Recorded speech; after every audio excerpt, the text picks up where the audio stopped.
Bonjour la famille. Connectez-vous vite fait pour qu'on parle un peu le temps que les ennemis de ma page s'invitent à bloquer tout. Connectez-vous, j'ai deux... ouais, Monsieur Lamine Camara, comment tu vas? Connectez-vous, partagez la vidéo, comme ça on va parler un peu, bavarder un peu sur la situation socio-politique en Côte d'Ivoire et mettre en face des situations à nos dirigeants parce que il faut faire de la politique, mais il faut quand même réfléchir quand on fait la politique. Partagez la vidéo s'il vous plaît. Pendant ce temps, on va écouter un peu la musique.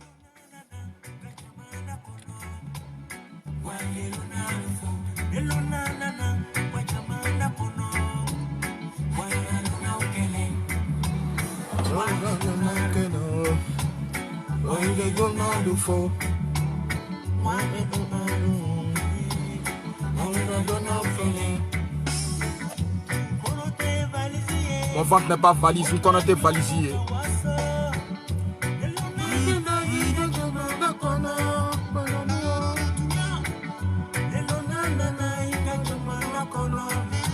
Bonjour ma maman, Kani Ebright. Mousse de Bengue, comment tu vas? Nosso Bakayoko, bonjour. Parce qu'aujourd'hui là, on va se dire les bains, c'est mieux. Parce que en fait, on va pas rester en train de caresser notre gouvernement au sens du poil quoi. Voilà, on va se dire la vérité. Et puis ben voilà. En tout cas, dans la vidéo, moi je viens en tout cas pour dire mon ressenti. Donc, celui ou celle qui va venir peut-être mettre des commentaires insolents, moi je vais le bloquer. Voilà. Parce qu'il faut parler à des personnes sensées et non à des insensés.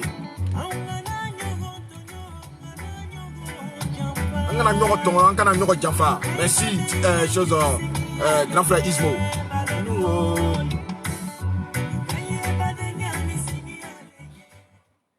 Bonjour, rebonjour à la famille, bonjour tout le monde, bonjour à la famille Facebook, bonjour à la grande famille RHDP. Avant de commencer ce direct-là, je vais d'abord saluer des combattantes des Amazones. Ici, je dis bonjour à la grande sœur Kani Elbrice depuis les États-Unis, à Kim Ouattara. Je dis bonjour à Ndemba Ouattara Kone. Je dis bonjour à Charlotte Kouan, à Akissi Eba Georgette, à Misso Sanvoix. Je dis bonjour à Kimia. Je dis bonjour à Afrique, je sais pas, la voix du peuple, un truc comme ça.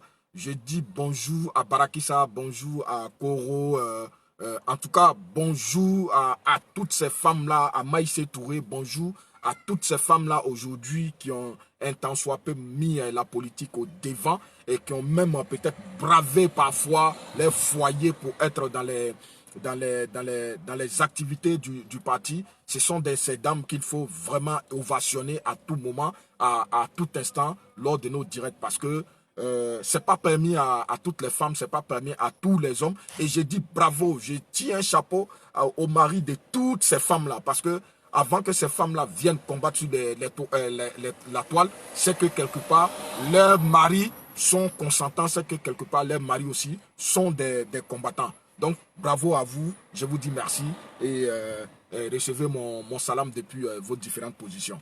Ceci étant, chers frères et sœurs, aujourd'hui, je vais faire ce direct ou je fais ce direct pour attirer l'attention, notre attention sur deux faits. Vous voyez, l'homme aujourd'hui en Côte d'Ivoire n'est plus dupe. la jeunesse ou la population ivoirienne n'est plus dupe. Ou comme on le dit, en majorité, nous sommes analphabètes. Même si nous sommes analphabètes, allez à l'école, lis. Ouais, comment tu vas, monsieur Touré Pounsile? Lis, comment on appelle ça, l'écriture française et ne pas avoir l'esprit du discernement. Je dis, ça n'a absolument rien à voir. Aujourd'hui, je prends l'exemple sur deux personnalités politiques, Amotano et Mabri Touakeus. Amotano, qui a été l'un des collaborateurs du président de la République pendant près de 25 ans. Vous comprenez? Et qui a été aussi, ces deux personnes-là ont été dans le gouvernement pendant 9 ans ou 8 ans avec le président de la République. Les gens viennent de quitter le parti politique, le parti au pouvoir, il y a à peine 6 mois, il y a à peine 8 mois, il n'y a même pas 1 an. Et ces gens-là sont devenus opposants et ces gens-là ont déposé leur candidature pour pouvoir briguer à la magistrature suprême. Alors, ici, vous constatez avec moi que ces deux personnes n'ont pas été retenues tout simplement parce que la population ivoirienne n'est pas bête. Vous ne pouvez pas adhérer à un parti politique avec votre propre agenda. Adama Meïté, comment tu vas, jeune? Parce que le désaccord au RHDP est tout simplement parce que Amadou Bon Coulibaly, feu Amadou Bon Coulibaly, en son temps avait été choisi comme le candidat phare du RHDP. Donc ils n'étaient pas d'accord, ils ont pensé que eux ils avaient de la valeur, ils ont estimé que eux ils avaient de la valeur, ils avaient comment on appelle ça, la carrure pour pouvoir briguer à ce poste-là.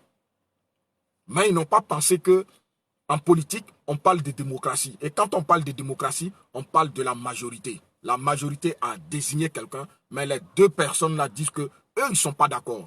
D'où ils sortent du RHDP. Et le lendemain, ils sont devenus opposants. C'est au sein du RHDP que quand tu es RHDP, on ne peut pas parler. C'est au RHDP, un parti des dictateurs. C'est là, le lendemain, le RHDP a eu tous les défauts. Ça vole l'argent, ça détourne l'argent, le président ne dit rien. Ces personnes-là sont venues aujourd'hui se présenter.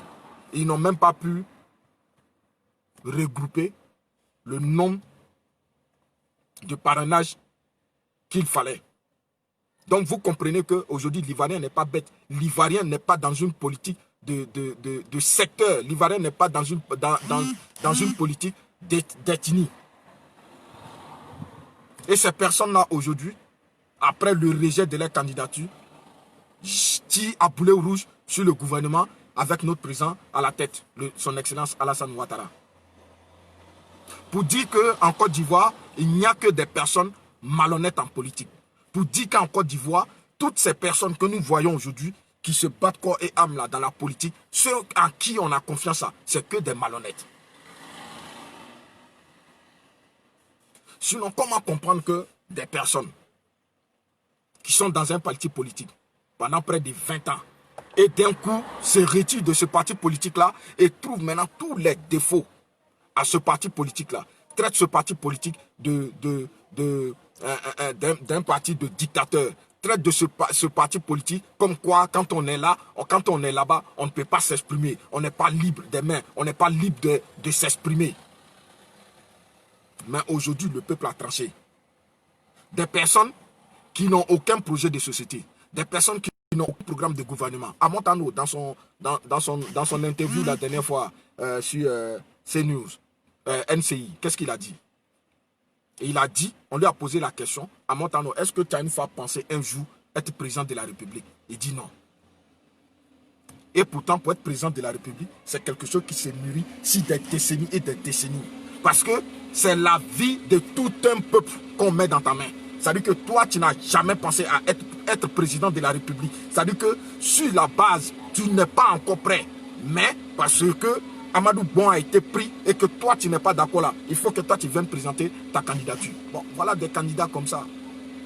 Dans la même veine que les Amadou Bon, choses comme les Mabri Touakeus. Bon, des candidats comme ça peuvent apporter quoi à la nation ivoirienne? Des candidats comme ça peuvent apporter quoi à la population ivoirienne? Bon, voilà. La politique est déjà faite.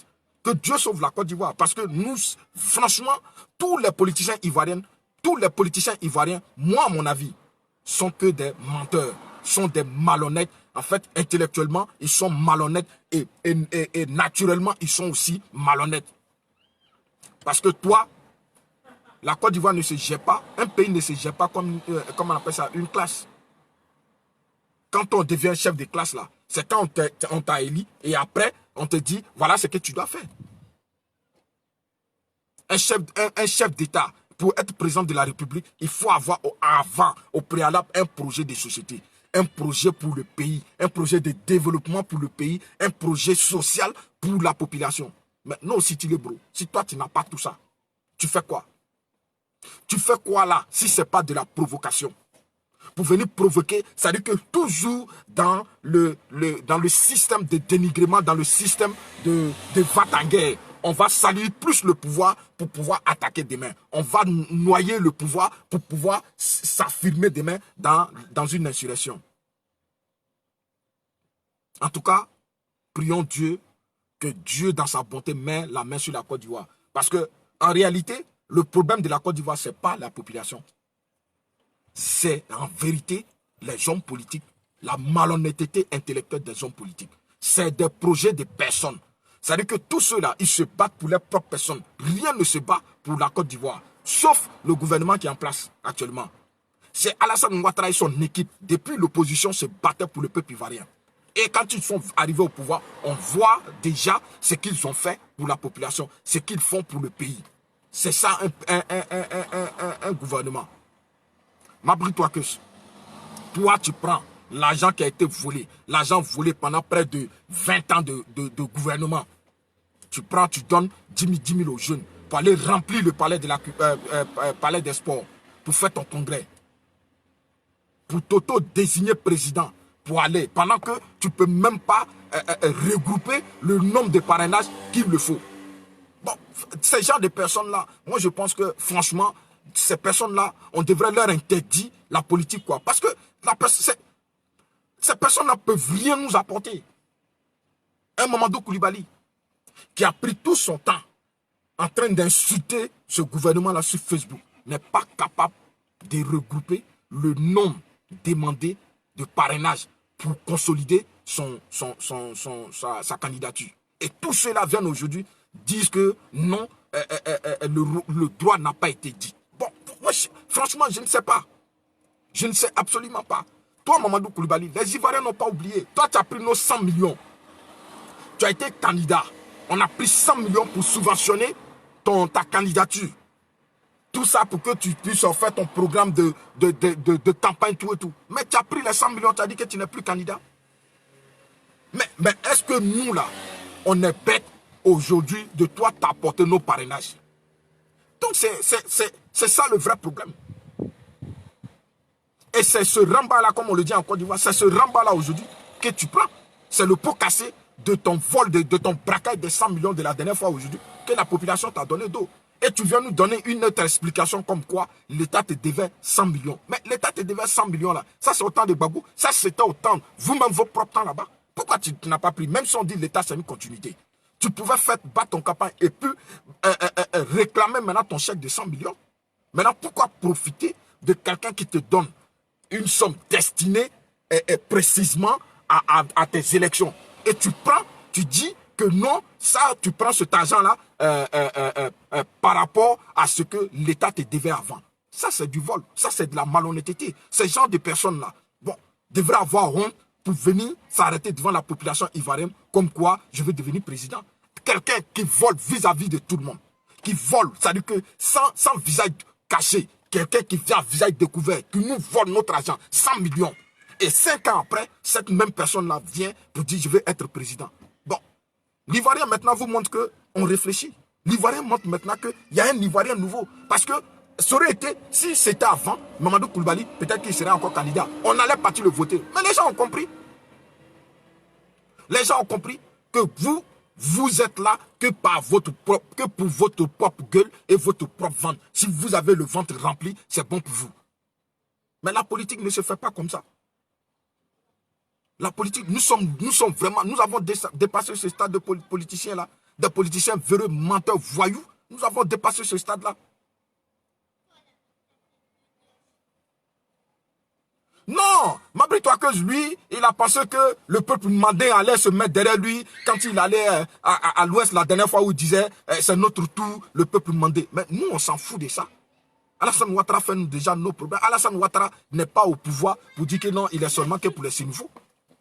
Tout le monde, il gagne dans le développement. C'est ça un président. Un président un président rassembleur, qui peut rassembler tout un peuple, tout son peuple autour de lui. Même s'il n'arrive pas à rassembler, mais plus de la moitié, s'il a pu rassembler plus de la moitié autour de lui, je pense que c'est déjà bon. Donc vous comprenez au moins un peu les catégories politiciennes que nous avons en Côte d'Ivoire. Il n'y a rien qui est honnête dedans. Ils sont tous malhonnêtes. Ils sont tous de mauvaise foi, sauf l'équipe qui nous gère, l'équipe gouvernementale actuelle. Chers frères et sœurs, je voulais en tout cas... Allô? On a été coupé un peu. Bon, on va aller vite pendant pas que... Parce que j'ai vraiment du mal à faire mes directs. Donc, on va aller vite. Hein. Je vais prendre encore 20 minutes pour basculer, transiter sur un autre fait aujourd'hui que personne n'en parle. Quand on est politicien, quand on fait de la politique, quand on est cyberactiviste, il faut vraiment savoir analyser les choses. Aujourd'hui, je m'adresse au gouvernement de Côte d'Ivoire. Je m'adresse à l'État de Côte d'Ivoire. Je m'adresse au cadre du RHDP.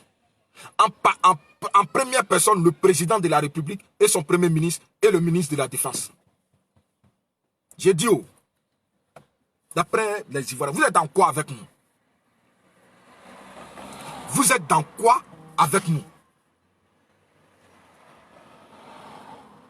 Parce que j'ai l'impression que vous êtes inscrit dans la veine de la LMP lors en 2005 là-bas, ou bien 2010, avant les élections.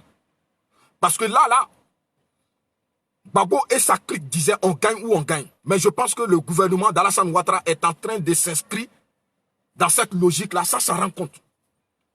Tout ce qui est sur les lèvres de tous les membres du gouvernement aujourd'hui, les élections auront lieu. Il ne s'agit pas que les élections aient lieu ou pas. Mais les conditions, est-ce que les conditions sont réunies pour que cette élection-là soit dans la paix? Parce que là, on ne peut pas demander, salut IB Émergent, comment tu vas? Blo de Londres.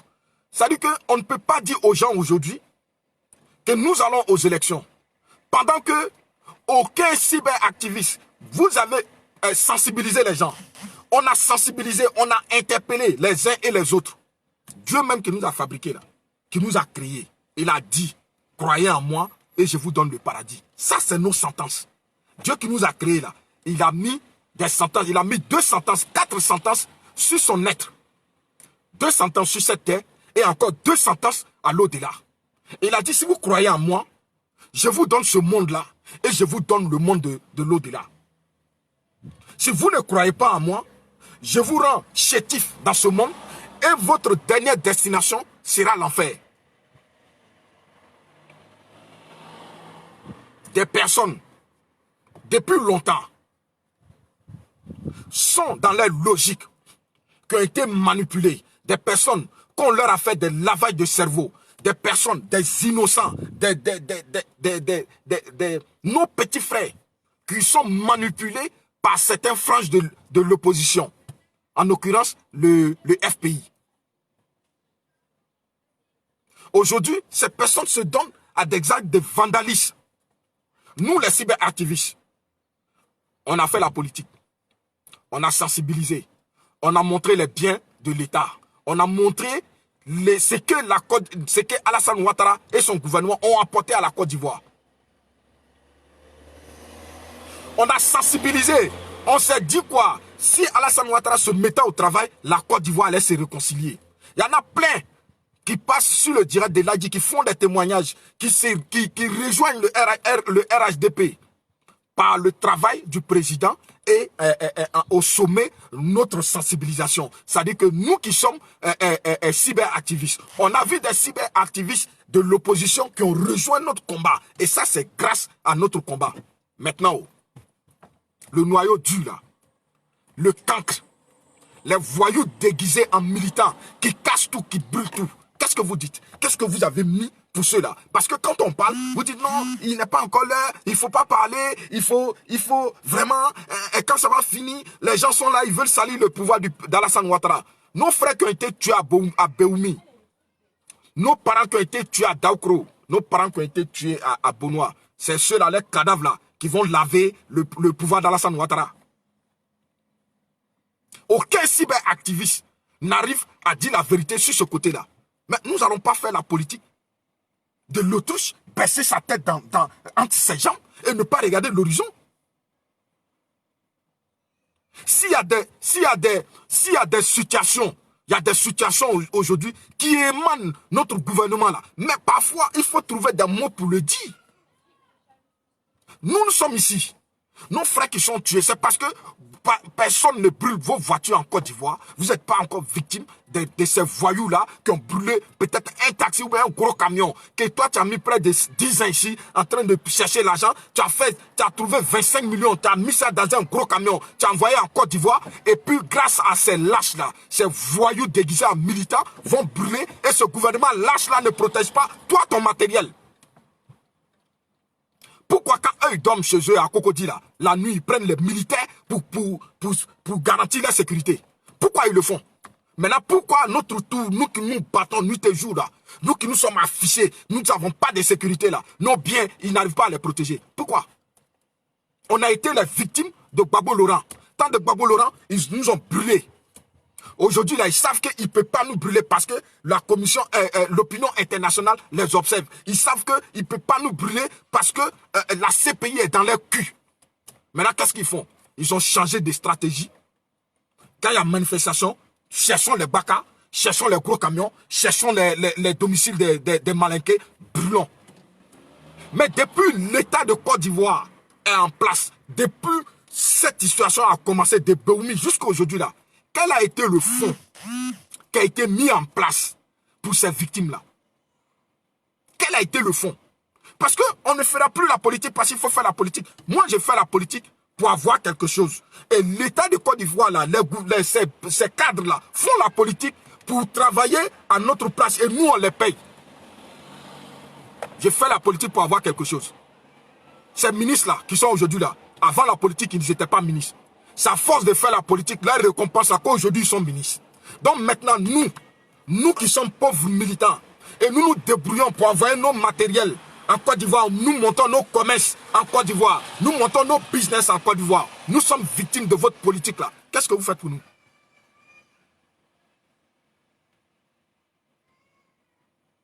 Qu'est-ce que vous faites pour nous? On ne va pas rester là parce qu'il faut la politique pour faire la politique. Non, aujourd'hui, à partir d'aujourd'hui, moi je ne me tais plus. Je ne me tais plus. Cela ne veut pas dire que non, je suis un rebelle. Non, non, non. Mais je ne me tairai plus tout simplement parce que c'est pas normal. Quand on voit à Diglo ces genres d'images. Attendez que je cherche une seconde et je vous montre.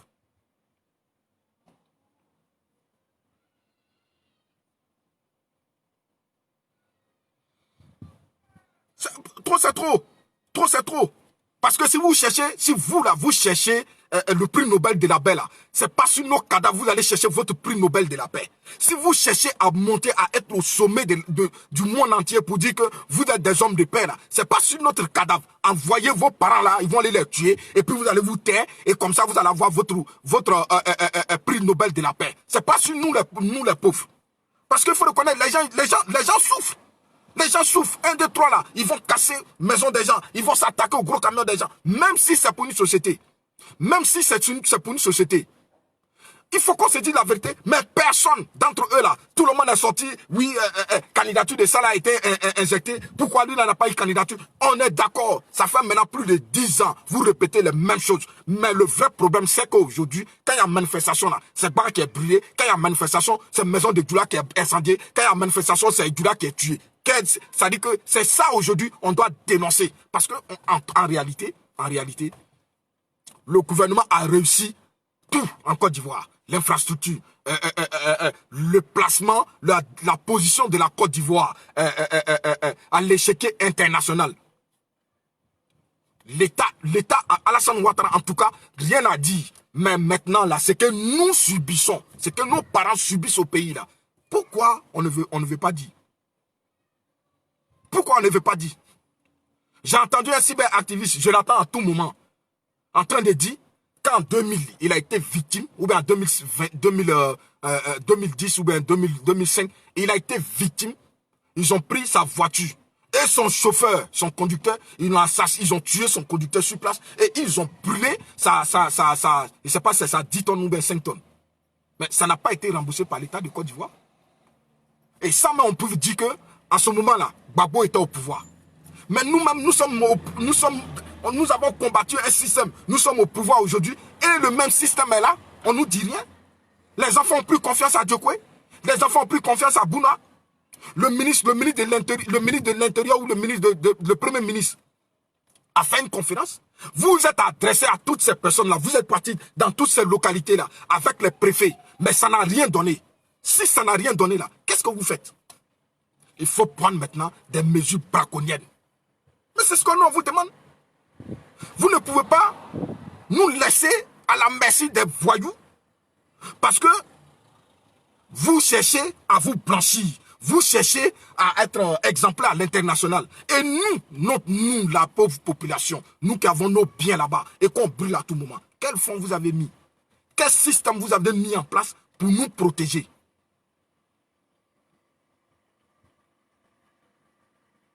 Quel système vous avez mis en place pour nous protéger, nous la population?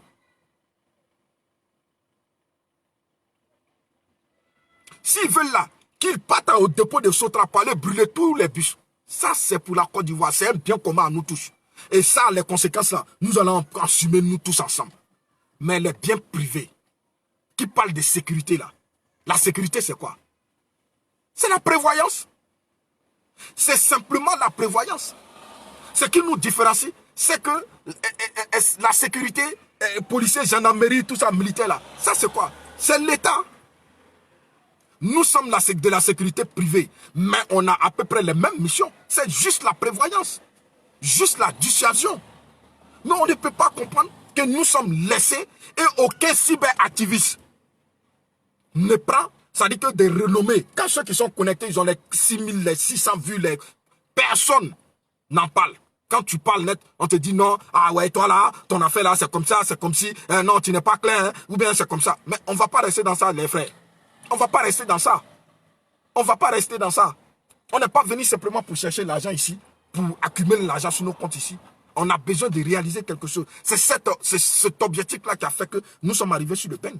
Venir se chercher peut réaliser dans notre pays. Mais si on n'arrive pas à réaliser, s'il n'y a pas de garantie qui nous prouve la sécurité, prouve aujourd'hui qui nous garantit que nous pouvons aller aisément investir dans notre pays. Nous pouvons aller aisément réaliser nos objectifs dans notre pays. Moi, je ne suis pas d'accord. Il faut que... Ouais, Homo, comment tu vas, Béré? Il faut que ça, là, moi, j'interpelle aujourd'hui presque tous les cyberactivistes à se joindre à moi. En tout cas, à tirer un peu l'oreille du gouvernement pour leur dire que, franchement, trop, c'est trop. On a accepté. On a tout accepté dans les façons de gérer. Oui, nous sommes d'accord. Mais nous, les pauvres populations, ceux que nous sommes vraiment toujours en train d'être victimes de casse, d'incendies de véhicules, d'attaques personnelles, attaques à notre vie personnelle. Qu'est-ce qu'ils ont mis en place pour nous? Et c'est ça la vérité.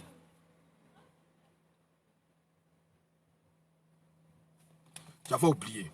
Attendez, je vais vous montrer.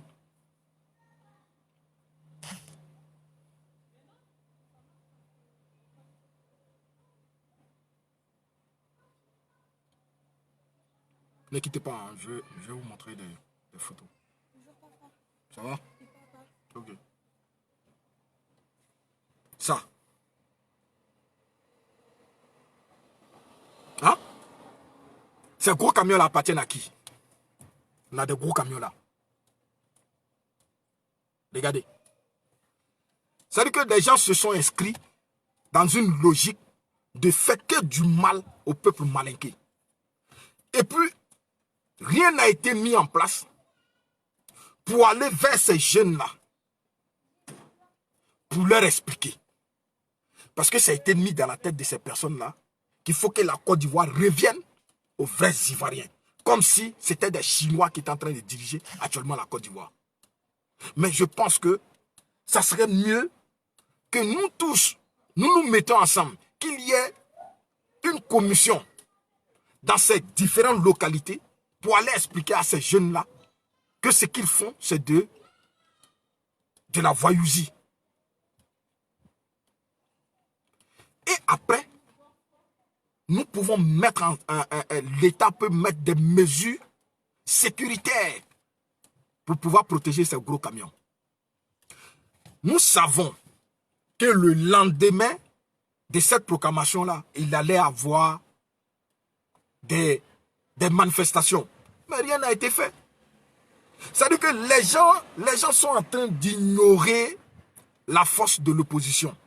Les gens sont en train d'ignorer tout ce que l'opposition peut mettre en place.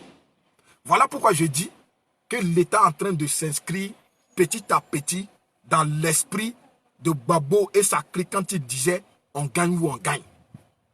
Tout ce qui intéresse l'État en Côte d'Ivoire, actuellement là, qu'on aille aux élections, Alassane gagne, et puis on dit on a gagné les élections, ça s'arrête là. Mais je pense qu'on est en train de faire fausse route. On fait fausse route parce que des gens ne vont pas perdre leur boulot, parce que c'est le cas qui a été brûlé. Les cas qui ont été brûlés, les gros camions qui ont été brûlés, il y a au moins 7 personnes ou 8 personnes sur un seul cas qui n'ira plus au travail. Le taux de chômage. Une grosse perte pour la société. Une grosse perte pour nos commerçants qui font des allers-retours. Ça veut dire qu'il y a tout un système qui est en train de se casser. Mais l'État de Côte d'Ivoire, ce n'est pas leur problème.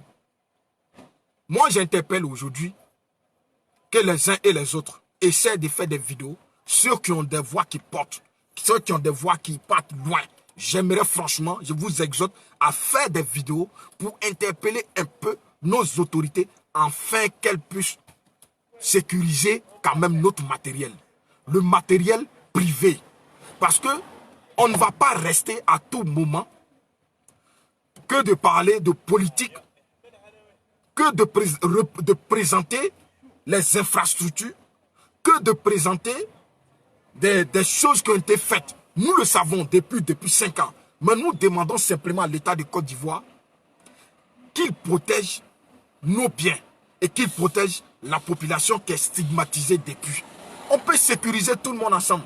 Mais on sait que quand il y a manifestation là, il y a des populations qui sont indexées. C'est ceux-là qu'il faut protéger. Pour ne pas qu'il y ait des morts, que des voyous partent s'attaquer à ces personnes. Des commerces qui ont été saccagés à Bonois. Des commerces qui ont été saccagés à Diglo. Des voitures brûlées, des cars brûlés, des gros camions, des sociétés, des biens privés ont été saccagés et brûlés. Ceux-là, ce n'est pas la politique qui leur a donné ça. Ce n'est pas Alassane Ouattara qui leur a donné. C'est eux-mêmes leurs propres efforts, leurs propres forces, leur état d'esprit qui leur a donné ces biens-là. Franchement, je ne suis pas d'accord pour cette façon de faire la politique. Faire la politique pour se protéger soi-même et délaisser le bien de certaines personnes, des privés qui ma foi, malheureusement, sont indexés comme vos militants. C'est comme si ces personnes-là, aujourd'hui, là, sont victimes de vous, votre politique, sont victimes de leur région, sont victimes de leur nom à consonance nordique. Parce qu'il peut arriver qu'un nordique ne fait pas de politique. Il peut arriver qu'un malinqué, un étranger, même un malien, un gambien, un sénégalais, quitte dans son pays comme nous l'avons fait. Nous sommes quittés en Côte d'Ivoire pour venir ici, là, venir nous installer notre commerce. Ces personnes-là sont en Côte d'Ivoire, ils ne font pas la politique. Mais pas de votre politique, ces personnes-là payent le frais. Mais qu'est-ce qu'on fait pour ces étrangers? Qu'est-ce qu'on fait pour ces commerçants? On ne va pas laisser à tout moment des gens brûler le bien des personnes là. On a vu qui ne connaît pas Dramé. Dramera ou bien Dramera à Divo. qui était le meilleur commerçant de riz en Côte d'Ivoire. Supposons que ce monsieur-là, il vivait toujours et puis les gens, pas brûler, ce qui a été fait même au temps des Bédier, pas brûler ses commerces. Mais est-ce qu'il a souhaité être, il est politicien? Il n'est pas politicien. Mais il faut nous protéger. Qu'est-ce que vous mettez en place pour nous protéger? Rien du tout. Quelqu'un qui a fait son poulailler, qui est quelque part, peut-être il a payé un nouveau terrain. Il a fait son poulailler, il a fait son champ il a fait son élevage de volailles et de lapins. Tout simplement parce qu'il s'appelle Koulibaly, des gens, notamment, vont brûler sa femme. Et ça reste comme ça. Non. Il faut tout mettre en place pour nous protéger. Et c'est ça le vrai, c'est ça qui échappe aujourd'hui à ce gouvernement-là. Et personne, aucun cyberactiviste n'en parle. Ça fait trop mal, aucun n'en parle. Mais c'est pas bien.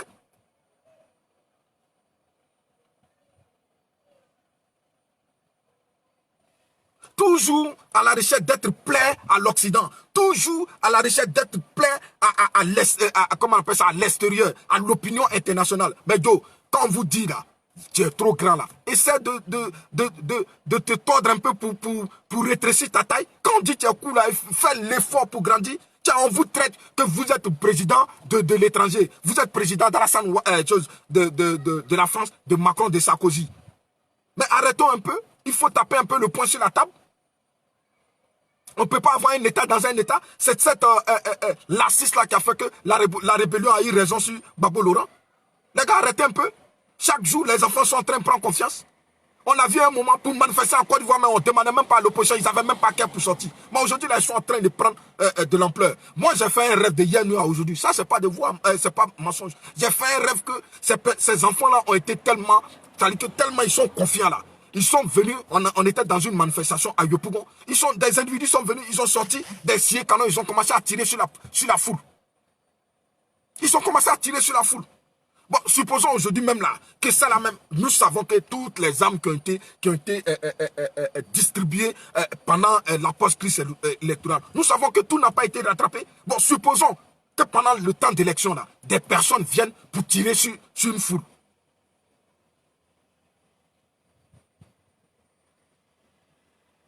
Des gens viennent, ils tirent sur la population. Ouais, non, mon cousin Don Benito Gravano, lui n'a pas sa poche entre ses fesses. Moi, je le sais. Lui n'a pas sa poche entre ses fesses. Oui, Misso, comment tu vois? Il n'a pas sa poche entre ses fesses. On sait bien. Et puis je vous dis, hein, si vous allez vous préparer pendant la campagne, après la campagne, là, préparez-vous pour protéger vos commerces. Ceux qui ont les magasins, là, pendant la période d'élection, là, videz vos magasins, allez-y déposer chez vous. Parce que l'État de Côte d'Ivoire, là, ce que je vois, ce que je suis en train de voir là, ils ne vont rien faire. Ces gens de personnes-là, ils viendront après les élections. Les gens, quand ils vont dire Alassane Ouattara a gagné là, ils vont s'attaquer à vos biens, ils vont casser vos biens. L'État de Côte d'Ivoire ne va rien faire. Si vous êtes commerçant, vous prenez vos actifs, vous partez déposer chez vous à la maison. C'est encore mieux. Même si on vient chez vous là-bas, quand on vous brûle avec tout ça, c'est mieux qu'ils brûlent à Djamé, ou bien au marché gros de Yopougon, ou bien au marché de Sikouji. Parce que rien ne va arriver à ces enfants-là. Ils savent que rien ne peut leur arriver. Ils le savent. Parce qu'ils savent que l'État de Côte d'Ivoire est contraint.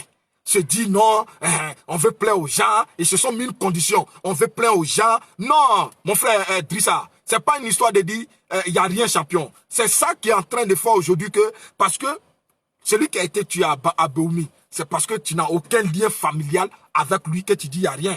Sinon, là, celui que son frère a été tué là, il sait qu'actuellement en Côte d'Ivoire, lui, il n'est pas en sécurité.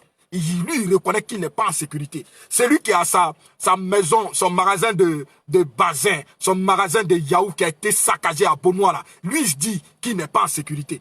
C'est-à-dire que ne prenons pas notre cas personnel parce que rien ne nous est arrivé pour en faire un cas général. Prenons le petit cas pour en faire un cas général. Le Haoussa qui a été tué devant son magasin, tout simplement, il protégeait son magasin là. Il ne fait pas politique. S'il vient, malgré qu'il est étranger, s'il vient en Côte d'Ivoire, là, l'État de Côte d'Ivoire doit nous protéger. De toute façon, dont l'État de Côte d'Ivoire protège l'Ivoirien, là, l'État de Côte d'Ivoire doit le protéger pareillement. C'est comme ça. On ne peut pas protéger l'Ivoirien qui a sa façon d'être sécurisé et l'étranger a sa façon d'être sécurisé. En France, ici, une fois que tu mets pied ici, là, la sécurité d'un plan et la sécurité d'un étranger, là, c'est pareil.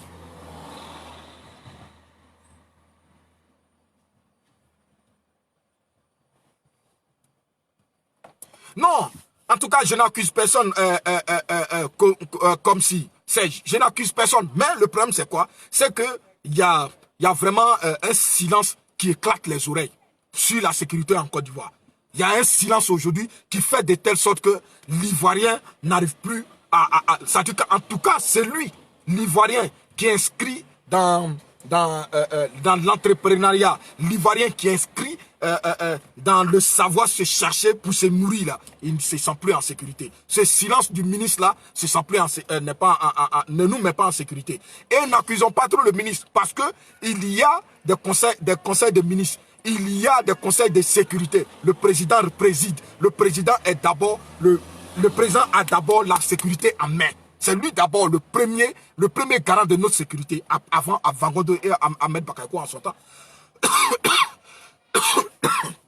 Donc, ce lacisme-là, on ne va plus se taire dessus.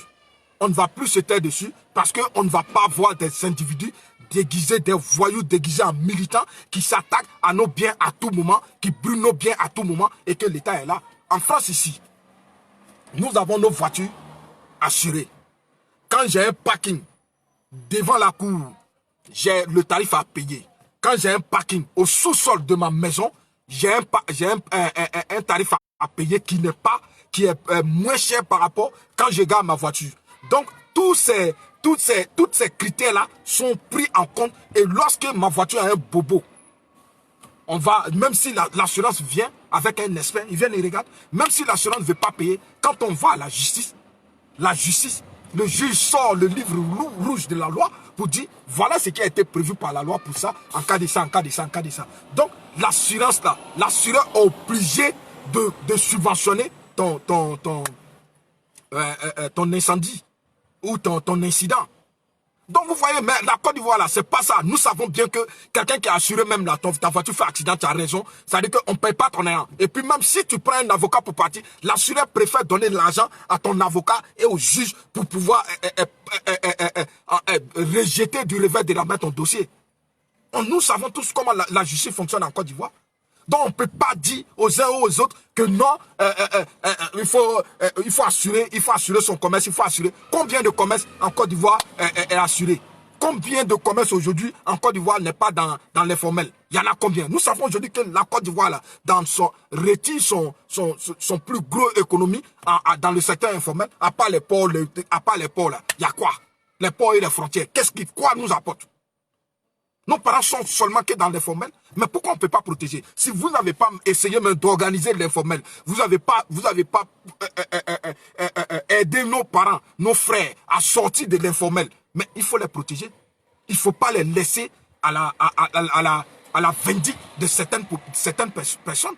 Il ne faut pas laisser ces voyous-là qui viennent. Et puis en plus, des gens qui donnent des mots d'ordre. Et à la suite de ces mots d'ordre-là, nos parents sont victimes de casse et d'incendie. Ces personnes-là sont où? Ces personnes sont en liberté. Ces personnes sont en liberté. Ça veut dire que j'ai l'impression que ce pouvoir-là même se fout de nous vers la fin. Ce pouvoir se fout de nous vers la fin. Parce que votre lacisme fait aujourd'hui que nous en perdons beaucoup. Même si c'est 5 millions, même si c'est 1 million, celui qui a perdu ces 1 million-là, vous savez comment il a fait pour avoir? Il a souffert pour avoir. C'est beaucoup pour lui. Lui au moins, il a pris ces 1 million pour faire un business. Et tout ça, même si il a pris son frère pour travailler avec lui, ça vous fait moins dans le pourcentage de chômeurs en Côte d'Ivoire. Toutes ces personnes-là, il faut les prendre en compte. Franchement, moi, je suis écœuré, je suis peiné parfois de voir ce lacisme, ce silence de nos autorités vis-à-vis de ces voyous-là. Ce silence de nos autorités vis-à-vis de ces victimes, des personnes innocentes qui n'ont rien fait, qui ont simplement demandé que leurs outils de travail, leurs bureaux ou bien leurs maisons, leurs biens soient protégés pour qu'ils vivent en paix avec nous. Ils ont simplement demandé ça. Ils n'ont pas demandé autre chose à l'État de Côte d'Ivoire. Pourquoi vous voulez nous faire ça? Pourquoi vous voulez qu'on n'ait plus confiance en vous? Pourquoi vous ne voulez plus qu'on ait confiance en vous? On a mis notre confiance en vous. On a pensé que vous pouvez nous sécuriser. Vous savez pourquoi on a été tous là? Parce qu'à un moment donné en Côte d'Ivoire, on n'était pas en sécurité. Et le président de la République, avec vous là, vous nous avez promis la sécurité. Vous avez dit, si vous venez là, le nordiste qui est stigmaté, l'étranger qui est indexé, qui est traité de sous-homme, ainsi que nous là, vous allez dire que vous allez nous mettre à part égale. Mais aujourd'hui que nous sommes là, mais pourquoi nous sommes toujours victimes de la politique ivoirienne? Il faut que ça s'arrête. Il faut qu'à un moment donné, ça s'arrête. On ne va pas toujours rester... la Cour africaine de droit a dit ça, Soro Guillaume a dit ci, tel a dit cela. Mais là, ce qui se passe réellement en Côte d'Ivoire, parlons-en. On sait que Soro Guillaume là, il ne peut pas être candidat. On sait que Gbagbo Laurent ne peut pas être candidat. Gbagbo Laurent même a dit que sa candidature là, il n'est pas au courant. Donc ça, c'est une provocation. Ça, on le sait. Mais là, aujourd'hui, on va maintenant vers les élections, vers les campagnes, après les élections. Mais pendant ces campagnes et ces élections-là, qu'est-ce que vous proposez pour sécuriser nos biens? C'est de ça qu'il faut en parler aujourd'hui. Parce qu'Alassane Ouattara, il est là. Il ne me donne pas 5 francs. Je suis dans mon bain. Quand je venais ici, là, aucun cadre, pendant ce temps qu'il n'était pas au pouvoir, là, aucun n'a payé mon billet d'avion. Personne ne m'a aidé. Je me suis débrouillé moi-même. Je me suis fait moi-même. Et je m'en vais, je m'ai installé mon entreprise dans mon pays. Et ces personnes que je suis en train de combattre là, que je combats pour eux, n'arrivent pas à me protéger. Mais moi, je ne sais pas. Je ne sais pas maintenant à qui il faut me fier. Moi, je commence à, en tout cas, vraiment, pour aujourd'hui, la confiance à nos autorités par rapport aux élections, moi, je commence à être perplexe. Je commence à être vraiment sur ma faim. Parce que je vois que ça ne change pas. Bangolo est toujours en train de brûler. Bono est toujours en train de casser. Daoukro toujours en train de casser. Vous voyez, il y a des points hostiles à l'État de Côte d'Ivoire. Et rien n'a été mis pour ne pas que ces événements-là aient lieu. Mais je vous jure que les élections, pendant les campagnes là, dans ces zones, dans ces différentes zones, ils vont refuser aux partis politiques, le RHDP, de battre campagne, de manifester et en tout cas de battre campagne. On a vu à Guiglo, à 2000, Alassane Ouattara n'a pas pu rentrer là-bas. On a interdit le président de la République de rentrer, d'aller battre campagne. Ce sont les mêmes idées qu'ils ont aujourd'hui. Il va avoir une difficulté à Bonois pour que le RHDP puisse battre campagne.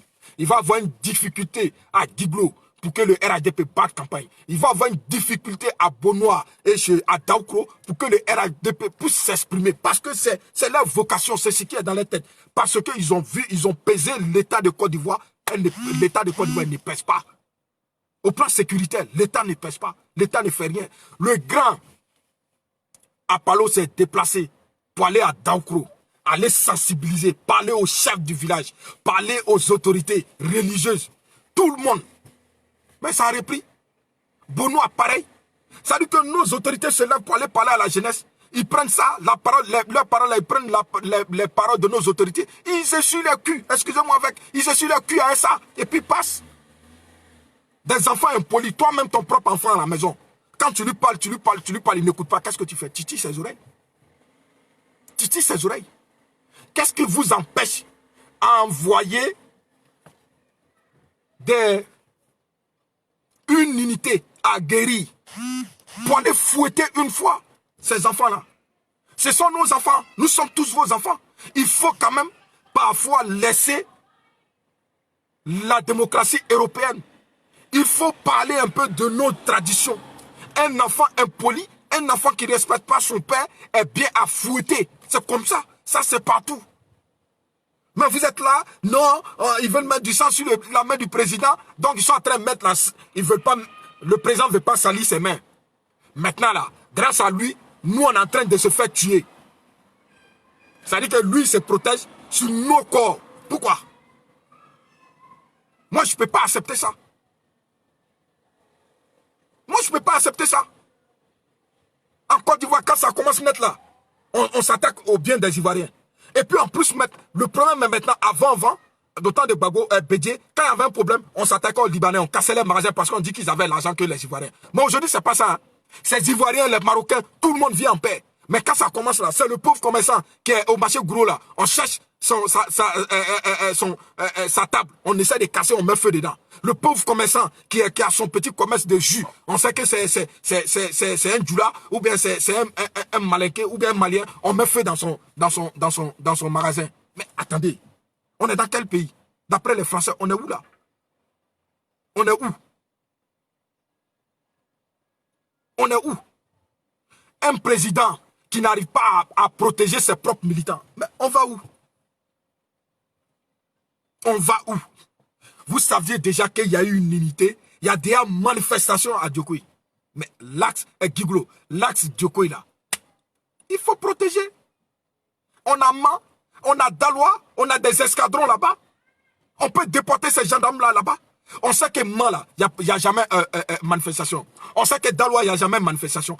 Mais ces deux escadrons là, pelotons là, on peut les envoyer à Giglo. Protéger les gros camions, protéger les biens privés. Mais je pense que c'est un refus. Moi, je vous dis la vérité, ce gouvernement-là cherche à se blanchir sur nous, les pauvres populations. C'est ce que je vous dis. Hein. Ce gouvernement-là cherche simplement à se blanchir. C'est tout. Ça veut dire que qui nous tue, 1000 morts RADP, 1000 morts à droite, là, Alassane Ouattara, il tient à son pouvoir, point barre. C'est ce que moi je me dis. Hein. Parce qu'on ne peut pas comprendre qu'il y a manifestation déjà à 6 heures. Vous êtes déjà au courant. Et qu'on ne peut pas appeler Daloa, on ne peut pas appeler Man, et que les deux là viennent se croiser à Diglo. Daloa et puis Man de Diglo là, c'est combien? Si c'est trop, c'est 85 km, ça ne fait même pas 1 heure. Daloa aussi là, c'est combien de temps? Ou bien les Baflés. Il y a encore des villes qui sont proches de Diglo, que Daloa, il y a des pelotons là-bas. Ceux-là, on peut les appeler. Les gens, ils refusent. Non, il faut qu'on se dise la vérité. On a combien déjà? Bon, dans 10 minutes, je vais arrêter. Les gens, ils refusent. Les gens, ils refusent catégoriquement. Tout simplement parce qu'on parle, non, ils veulent qu'Alassane les tue pour prendre l'opinion internationale en témoin. Mais l'opinion internationale là, l'opinion internationale n'est pas témoin quand ils brûlent les gros camions des gens, quand ils brûlent les cas des gens. Les gars, ne regardons pas toujours dans nos poches, ne regardons pas toujours notre intérêt, ne regardons pas parce que ce gouvernement-là, on ne doit pas le critiquer. Non, pensons à celui qui a payé son camion à 25 millions. Eh tiens, pensons un peu à ça. Lui qui s'est battu. Lago, nous-mêmes, nous savons, Lago qui a fait des bêtises la nuit, avoir 5 gars, 10 gars pour économiser un peu, pour quitter dans tout ça là, pour aller s'asseoir maintenant, pour faire son petit commerce. Les gens viennent tout casser. Et il n'y a aucune assurance pour dédommager ces personnes-là. Et vous voulez qu'on n'en parle pas? Pourquoi? Même demain, il revient encore dessus. Vous ne voulez pas qu'on en parle? On a fini de tout dire. Aujourd'hui là, les cyberactivistes RDP devraient taper leur poitrine. Parce qu'on peut dire que c'est grâce à nous là. Tous ces personnes aujourd'hui de l'opposition qui ont insulté Alassane Ouattara et qui font débat aujourd'hui pour Alassane Ouattara, c'est grâce à nous. Parce que si nous on n'était pas là, ces personnes-là, on n'allait pas pouvoir les convaincre. Donc maintenant, on a gagné notre combat. Ce qu'on doit faire maintenant, il faut tirer l'oreille de l'État de Côte d'Ivoire pour la protection de nos biens. Et en plus là, quand je regarde sur la toile, 80% de tous les cyberactivistes sont de la sécurité. Donc nous savons comment fonctionne un peu la sécurité, les biens des personnes. Nous savons donc, nous pouvons parler un peu. Ah non mais, Mel, ça c'est la vérité. Hein? Moi j'interpelle tout le monde parce que moi je ne peux pas aller investir en Côte d'Ivoire. Et puis des voyous, des imbéciles vont se lever pour une histoire de politique qu'ils viennent casser mon truc. Parce que le problème c'est quoi? On vit ensemble au quartier. Toi-même, tu les appelles au gabadron, vous mangez garba. Ce sont les mêmes personnes-là. Ils ont grossi le cœur parce que toi, tu as un magasin. Toi, tu as un magasin, tu as un bon coin. Bon, je prends un exemple sur mon petit frère, mon petit cousin. Quand tu arrives à Yopougon, au Maroc, tu dis Momo Player, on t'envoie chez lui, Momo Playboy. Tout le monde le connaît. Mais quand il a commencé là, c'est pas Alassane Ouattara qui lui a donné. Il a commencé en train de payer pour donner aux petits brouteurs. Aujourd'hui, il a 2 ou 3 ou 4 magasins. Aujourd'hui, tout le monde entier, les chanteurs là, tout le monde vient s'habiller chez lui. Pour une histoire de politique, parce qu'il a un nom à consonance nordique, les gens vont venir tout brûler. Mais il a quoi à voir avec le pouvoir d'Alassane Ouattara? Il a quoi à voir avec la gouvernance du RHDP? Absolument rien. Mais lui, il va perdre ses magasins tout simplement. Il est du Nord. Et quand on veut parler de ça, vous dites non, faut pas en parler de ça, c'est pas bien, c'est pas le moment. Non, mais les gars, arrêtez juste un peu. Soyons pas égoïstes. Parce que nous, on est ici, on est dans le front, on est en sécurité. Donc, on s'en fout de la sécurité des personnes qui sont là-bas. Moi, je suis appelé à investir dans mon pays. Et d'ailleurs, j'ai même commencé. Mais est-ce que je peux comprendre que moi, je ne dors pas? Peut-être qu'en semaine, je peux dormir chez moi 2 fois. Et je prends tout cet argent-là pour aller investir dans mon pays. Et je ne suis pas allé comme ça. Hein. C'est le président, même quand il est venu au pouvoir, là, il est venu nous voir ici. Il dit on peut aller investir dans notre pays parce qu'il y a la sécurité maintenant. Mais là, on est en train de comprendre que le président ne nous a pas dit la vérité. Tu m'excuses, papa, mais je suis en train de voir que vous ne nous avez pas dit la vérité. Ou bien au départ, vous nous avez dit la vérité. Maintenant, là, vous êtes en train de vous lever le pied sur l'accélérateur. Non, c'est pas comme ça. Vous ne pouvez pas nous inviter à aller investir dans notre pays et à la fin, ne pas nous donner la sécurité. Ne pas nous donner la sécurité. Ça, je ne peux pas l'accepter. Et je le dirai aujourd'hui, je le dirai haut et fort. Ce pouvoir-là est en train de nous exposer à la vindicte populaire. Et ça, c'est pas normal. Les gens qui ont lancé le mot d'ordre et ils ont vu que la population, certains, les voyous sont sortis, ils se sont appris aux gens, ils ont cassé les magasins, ils ont brûlé les magasins. Ceux-là, il faut les dédommager. Et ceux qui ont donné le mot d'ordre là, il faut les foutre en prison. C'est ce qu'on vous demande. On ne vous demande pas grand chose. Ouais, Demba Ousmane, comment tu vas mon fils? On ne vous demande pas grand chose. C'est ce que nous vous demandons.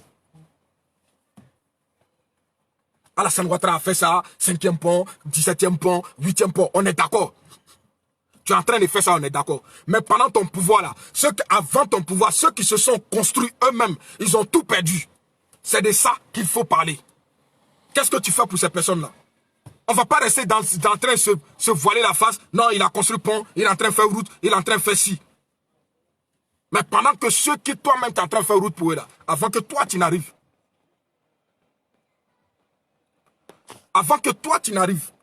ceux qui avaient l'argent, ceux qui se sont fait eux-mêmes, ceux qui ont construit eux-mêmes leur propre maison, ceux qui ont construit eux-mêmes leur propre entreprise, ceux qui ont construit leur propre commerce, sans l'apport de l'État de Côte d'Ivoire, et que par votre politique, les gens se sont pris à leur commerce, ils ont tout saccagé, ils ont mis ces commerces-là à plat. C'est de ça qu'il faut parler. Qu'est-ce que vous faites pour eux? Ka politique, ça dit que mes politiques, quand on confère au bon bébé dans un bout d'affaires. Hein? On n'a qu'à faire la politique parce qu'il faut faire la politique. Des gens, ils sont là. Voilà des gens qui n'ont rien perdu, qui ne perdent rien, des voyous. Vous savez bien qu'on a 2 camps. Des voyous, ils n'ont pas de commerce, ils n'ont rien à perdre. Tout ce qu'ils savent là, ils se lèvent pour venir saccager entre eux là et les microbes là. Qui est le microbe? C'est eux les vrais microbes. Des pauvres commerçants qui ont monté leur commerce. Quand on dit périmètre là, eux ils s'attaquent, ils viennent attaquer ces commerçants là. Hein? Normalement même là, toutes les mairies devraient poser, comment on appelle ça, une plainte pour attirer l'attention de l'État de Côte d'Ivoire sur ça. Puisque ces commerces, que ce soit l'informel ou bien que ce soit formel, tout le monde paye les taxes. Donc, on ne peut pas comprendre que demain, dans une communauté, ou bien dans une région, dans une ville, des voyous se lèvent pour aller casser nos commerces et la mairie est là, elle dit rien. La mairie ne peut même pas faire un rapport à son ministère ou bien à son ministère de tutelle, au ministre de la ville. Rien.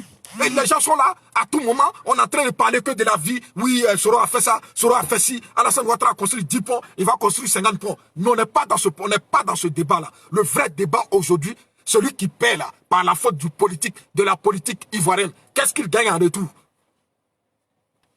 Ouais, je vais très bien, grand frère Enza. Manju Touré, comment tu vas? Aujourd'hui, c'est ça qui nous interpelle. Donc, je vous demande pardon. Laissons tous ces discours-là. Parlons, attirons l'attention de l'État de Côte d'Ivoire sur ces faits-là. Il ne faudra pas que ça reste comme ça. Et puis, cette indemnisation-là doit être immédiate. Ça dit que quand on parle là, ça doit être l'effet immédiat. C'est ce qu'on doit mettre dessus. Ça dit que le gars, il a brûlé aujourd'hui, ou on dit 3 mois, 4 mois, il doit être en possession de son matériel, de son argent, ou bien comment on appelle ça, de son sou, pour pouvoir repayer sa voiture pour se mettre en marche. Parce que ces périodes d'inactivité là, qui les paye? En France ici là, quand quelque chose t'arrive, ta période d'inactivité, on paye ça. On peut te dire, bon, ok, il a 40 jours ou bien 20 jours de période d'inactivité. Et puis on te paye ça. Ça veut dire que tu ne payes jamais. On te paye ça. Ouais, elle a dit si Savané. Comment tu vas? Donc, chers frères et sœurs, c'était votre frère Doumbia Abdou Karim. Je voulais juste m'entretenir avec vous pour partager ce fait de politique en Côte d'Ivoire. Vraiment pour vous manifester mon ras-le-bol. Parce que c'est un ras-le-bol. L'État de Côte d'Ivoire doit bouger maintenant son cul pour pouvoir aider la population. On ne peut pas laisser la population, des personnes, des bonnes volontés qui se lèvent matin. Oui, Madoussou, big up à toi. Des bonnes volontés qui se lèvent matin très tôt pour aller se chercher, monter leur commerce. Et pour par la faute de la politique, ces personnes-là se retrouvent, c'est-à-dire que du plus haut sommet au plus bas au plus bas de l'échelle, et c'est fini pour eux. Non mais attendez, on est où? On est où? On fait la politique pourquoi? On fait la politique pour ses propres intérêts. On fait la politique pour être à l'aise. Moi je me bats pour être pourquoi? Je me bats parce que j'ai senti à un moment donné que ce pouvoir-là pouvait m'apporter la sécurité. J'ai senti à un moment donné que ce pouvoir-là pouvait apporter le développement à la Côte d'Ivoire. Et je ne me suis pas trompé. Le développement hier, mais la sécurité, il y a un problème. Et c'est ça qu'il faut voir. Ouais, grand frère, comment tu vas, Doumbia, Koroma? Donc, voilà un peu, c'était mon ras-le-bol. Je vais vous laisser là, j'ai fait 1 heure, 1 minute. Je ne vais pas trop prendre votre temps. Et c'était juste... mon ressenti. Et à très bientôt, vraiment. Allez, big up, ciao, ciao.